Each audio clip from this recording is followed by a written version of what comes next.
2014 সালের টেটের ভিত্তিতে প্রাথমিক শিক্ষক নিয়োগের ক্ষেত্রে ৩,৯২৯টি শূন্য পদ নিয়ে জটিলতা তৈরি হয়েছিল। সে বিষয়ে নতুন রায় দিল সুপ্রিম কোর্ট। ওই শূন্য পদগুলিতে ভবিষ্যতের শূন্য পদ থেকে নিয়োগ হবে বলে জানিয়েছে শীর্ষ আদালত। 2022 সালের নিয়োগ প্রক্রিয়ার সঙ্গে ওই ৩,৯২৯টি শূন্য পদ যোগ করে দেওয়া হয়েছে। সেই অনুযায়ী নিয়োগ হবে। এই শূন্য পদগুলিতে নিয়োগ নিয়ে এর আগে কলকাতা হাইকোর্ট অন্য নির্দেশ দিয়েছিল। তৎকালীন বিচারপতি অভিজিৎ গঙ্গোপাধ্যায় পদগুলিতে মামলাকারীদের মেধার ভিত্তিতে নিয়োগের নির্দেশ দিয়েছিলেন। হাইকোর্টের সেই নির্দেশকে মান্যতা দেয়নি সুপ্রিম কোর্ট।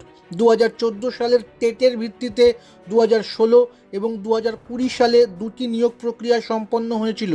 2020 সালের নিয়োগ প্রক্রিয়ায় 16,500 শূন্য পদ নিয়োগের বিজ্ঞপ্তি দেয় প্রাথমিক শিক্ষা পর্ষদ, কিন্তু অভিযোগ ওই শূন্য পদ পুরোটা পূরণ করা হয়নি। ৩,৯২৯টি পদ খালি রয়েছে।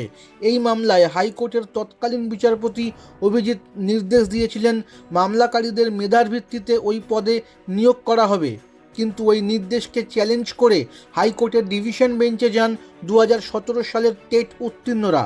তাদের বক্তব্য ছিল 2020 সালের নিয়োগ প্রক্রিয়া শেষ হয়ে গিয়েছে, ফলে নতুন নিয়োগের জন্য নতুন করে নিয়োগ প্রক্রিয়া শুরু করা উচিত।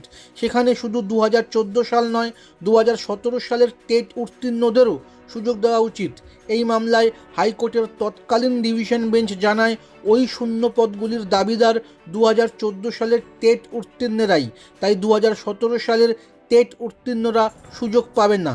সেই নির্দেশকে চ্যালেঞ্জ করে এরপর সুপ্রিম কোর্টের দ্বারস্থ হয়েছিলেন 2017 টেট উত্তীর্ণরা। বৃহস্পতিবার সেই মামলার শুনানি ছিল শীর্ষ আদালতে।